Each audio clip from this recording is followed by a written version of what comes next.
द्रौपदी की विदाई सुनी है, पढ़ी है। राजा द्रुपद की यहाँ से डोली में बैठ करके बेटी जाती है। इस नरेश के यहाँ के पेड़ भी रो रहे हैं। चाहे वो बेटी तुम्हारे घर की बहू बन करके आई है, उसके ऊपर दया करो। ये तो कुकर पक्षी की तरह, इस बेचारी का अस्तित्व अपना है ही नहीं बिल्कुल। लोग कहते हैं नारी स्वतंत्र है, मैं कहूंगा आज भी नारी स्वतंत्र नहीं है। वो अपने बोल नहीं रख सकती घर में, उसके ऊपर शासन करने वालों की कोई कमी नहीं है। छोटी थी पिता के लिए जीवन जीती रही, युवा हुई पति के लिए जीवन जीती रही। अब थोड़ी सी वृद्ध हो गई है, बच्चे डांट लगा देते हैं। ज्यादातर ऐसे ये बच्चे हैं वो सब बहू के पक्षपात हैं। बूढ़ी अम्मा को दादी को कौन पूछता है, उसकी तो आंख में आंसू है, कहाँ जाए। पति तो बाहर चला जाता है, बहुओं की तो इस बेचारी को पूरे दिन सुननी पड़ती है। घर में 4 बहुएं 4 बेटा हैं। एक तो कहती है सास माँ तो बस उसी के लिए है, सब उसी का ही पक्ष लेती है।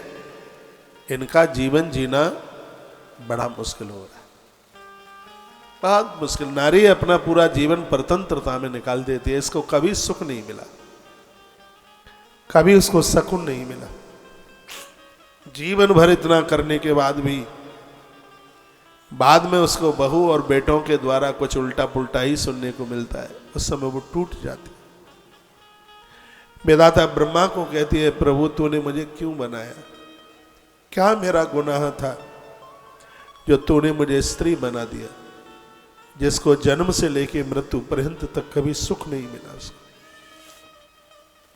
जीवन भर औरों के ही लिए करती रही, अपने लिए कभी उसने कुछ नहीं किया। स्वयं के लिए अंतिम श्वास तक उसने कुछ नहीं किया। 9 रूप हैं इसके। सबसे पहले शैलपुत्री बेटी बन करके आई, ब्रह्मचारिणी सदगुणों को बटोर करके रखी। 9 रूप है माता के। सदगुणों को थोड़ा भी बाहर गई तो लोगों ने उंगली उठाई, अरे तेरी तो बेटी वहां उस गली में, हमने वहां देखा। बेचारी सुनते ही आधे से ज्यादा तो मर जाती है, पर उसको कभी कोई कुछ नहीं कहता। वो तो थोड़ा सा अपने आप भी घर से थोड़ा सा कहीं बाहर चली गई है, कहाँ उसको स्वतंत्रता है, लोग उसको उंगलियां उठाते हैं। चंद्र घंटे थी, शादी से थोड़ा पहले का समय इसका, थोड़ा सा उस समय इसको खूब सुनाया जाता है। घर में पैसा नहीं है, कहाँ से तुझे पता है हमें कहाँ से व्यवस्था करनी पड़ रही है। बेटियों के सामने एक बाप उसका भाई ऐसा बोलता, तुझे पता है तेरी शादी के लिए हमें कहाँ से ऋण लेना पड़ रहा है। वो अकेले में बैठी बैठी रोती है, उसकी आंख में आंसू होते हैं। आपको नहीं पता, ये बेटियां जब उनको ऐसा कहा जाता है शादी के लायक हो जाती है वो, और जब उसके लिए घर वर मिलता नहीं है, पूरा घर उसको कोसने लगता है। पता नहीं तू कौन से मुहूर्त में पैदा हुई है, तेरी वजह से हमारी नाक में दम हो गई है, हम तो अब परेशान हो गए। उस समय वो फूट फूट करके रोती है, बेटी टूट जाती है। उसके बाद में ससुराल जाती है, वहां उसको सब सुनने को मिलता है। गर्भ में संतान को धारण करती है। यह प्रकृति नारी के उस कर्जे को कभी चुका नहीं सकती। 10-10 लाख बिच्छू का डंक मारने की वेदना उसे होती है जिस समय वो बच्चों को जन्म देती है। ये भगवान भी नहीं कर सकता जो नारी ने किया है। इसलिए परमात्मा से भी पहले पूज्यता का भाव एक नारी के प्रति रखिए। सच मानिए, एक बार के लिए भगवान की पूजा भले ही छूट जाए, इस समाज में नारी को आदर करना मत भूलना कभी। यह समाज इस नारी का ऋणी है। जब वो बच्चे को जन्म देती है तो कितना कष्ट सहन करती है, ये वही जानती है। ये पुरुष वर्ग कभी भी इस बात का अनुभव नहीं कर पाएगा। जिस समय उसे कष्ट होता है, उसे वेदना होती है, जब बच्चे को जन्म देती है तब वो तड़पती है। उस समय उसको भारी प्यास लगती है, भारी भूख लगती है। इतना सहन करती है कि प्रकृति उस नारी के उस ऋण से कभी भी उऋण नहीं हो सकती। पूरे परिवार को देखे। बच्चा बीमार हो जाता है, हाल ही हाल उसने बच्चे को जन्म दिया है, बच्चा बीमार हो जाता है, तो इस बच्चे के बाप को इस घर में कोई कुछ नहीं कहता। उस समय भी उस नारी को कितना सुनना पड़ता है, ये बच्चा तेरी वजह से बीमार हुआ है, हम मना करती रही तो भी तूने अपने केस धो लिए, सिर पर पानी डाल लिया, तू तो बहुत ज्यादा कुछ बनती है ना, तू हमारी तो कभी मानती ही नहीं है। जिसमें उस बेचारी का 1% भी दोष नहीं। बच्चा बीमार हुआ है तो उसको दोषित किया जाता है, पति बीमार हुआ है तो उसको दोष दिया जाता है। पति बीमार हुआ है, इसमें भी एक वो माँ अपने बेटे की गलती नहीं, तो एक है ये तो ठीक से बना करके नहीं खिलाया होगा, जो बस जैसे है बस वो ही बना दिया, ये सब तेरी वजह से हो रहा है।